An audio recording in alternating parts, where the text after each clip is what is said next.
When you walk into a networking room and you don't know who your ideal client is, you just put a big target on your back for everyone else. But if you know your ideal client, before you walk into the networking room, you're walking in there with purpose. Not only because you know who you serve, but you know exactly who you need to talk to and what rooms will be worth your value and which rooms will be the waste of time. Today, I'm going to break down how to figure out your ICP so you know exactly who you need to meet in the networking room and jump all those wasted rooms that are you're spending time with the B2C community and the MLMs. We need to get you to the room that gets you the most advantage in your business. Okay, so what is an ICP? An ICP is your ideal client profile. There's many ways to define your ICP, but inside of networking, you want to define it as an industry. The industry is important because think about this. When you walk into a networking room, after they ask you what your name is, what's the second question they ask? It's what do you do? And you respond with, hey, I build websites, or hey, I do leadership coaching, or hey, I provide fractional HR services. We define ourselves in a networking room by what we do and by our industries. So when we are asked, who do we serve? We want to respond with the same language of we serve people in the manufacturing space or we serve people in the financial space. We need to easily and quickly define who we want to serve to the people we're talking to. So that way we know if we want to stay in the conversation or exit out of it. People in a networking room, because you're getting so many conversations at once, they need to easily be able to put you in a bucket. Okay. And that bucket is stored with a group of different people that do the same exact thing. So as soon as you can label your services and what you provide and who you serve, you automatically go into a bucket inside of their head. And that way, later down the road, when someone comes and talks to them and say, hey, I need someone in fractional HR services that specializes in manufacturing. Hey, go talk to Shannon Carrier up in Colorado. She's a Success Champion networking member, and I know she will love to talk to you about manufacturing and HR services. I want to define how you can find your ICP, your ideal client profile. So next time you go into a networking room, you know the exact conversations you need to be getting into to leverage for your business. It is going to be 3 questions, okay? And I'm dropping this worksheet down inside of the description. So if you need a download of it to work along, more than happy to provide that for you. Just check out the descriptions. Leave me a comment if you like the worksheet. I'll provide more as we continue to build this YouTube channel.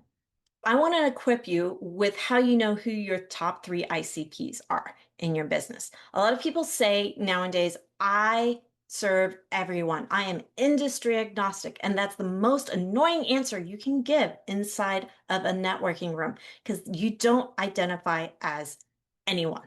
Okay. So your first question is going to be, what are the 3 clients that bring you the most value, that bring you the most revenue in your business? They could be a bunch of smaller businesses that continually buy from you throughout the year, or it could be a large project that you bring on.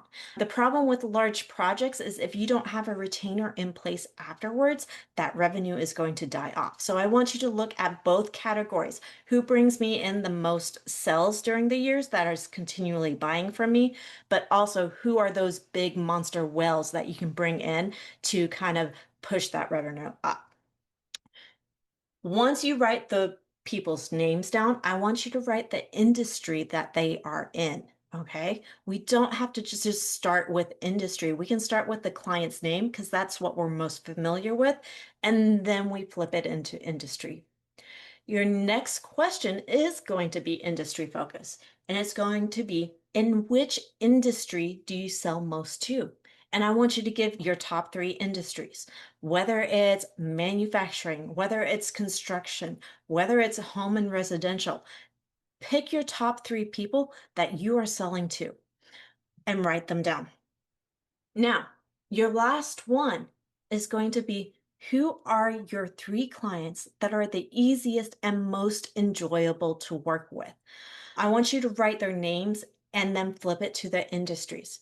Okay. The reason why we want to look at our favorites is because we're going to show up amazingly for them in the world. And if I had to pick one of the clients from this, I would say, hey, your favorite client is going to be the tiebreaker because they're going to get so much more value out of you because you're happy showing up.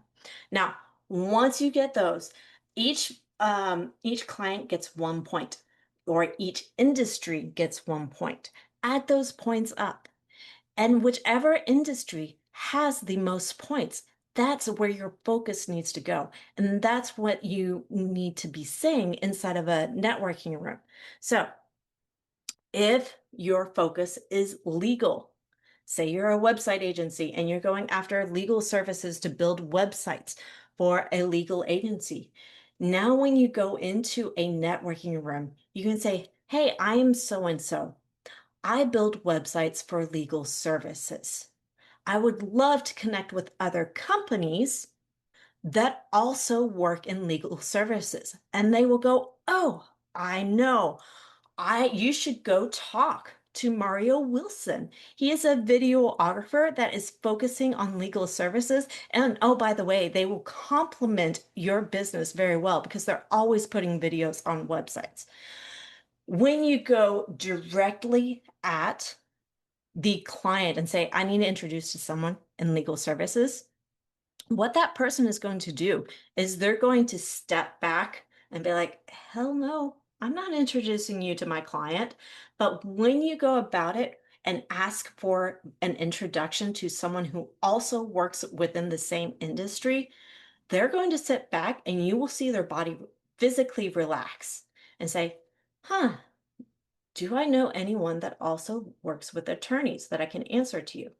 So, in a way, if you go after your target market inside of a networking room, it is going to be a dead end. When you can identify your ICP and the people that also work around that ICP, that's when you start winning, and that's when your name starts to get brought up in the right conversations. Now, if you like this video, go ahead, click subscribe, and as always, be a champion of your network.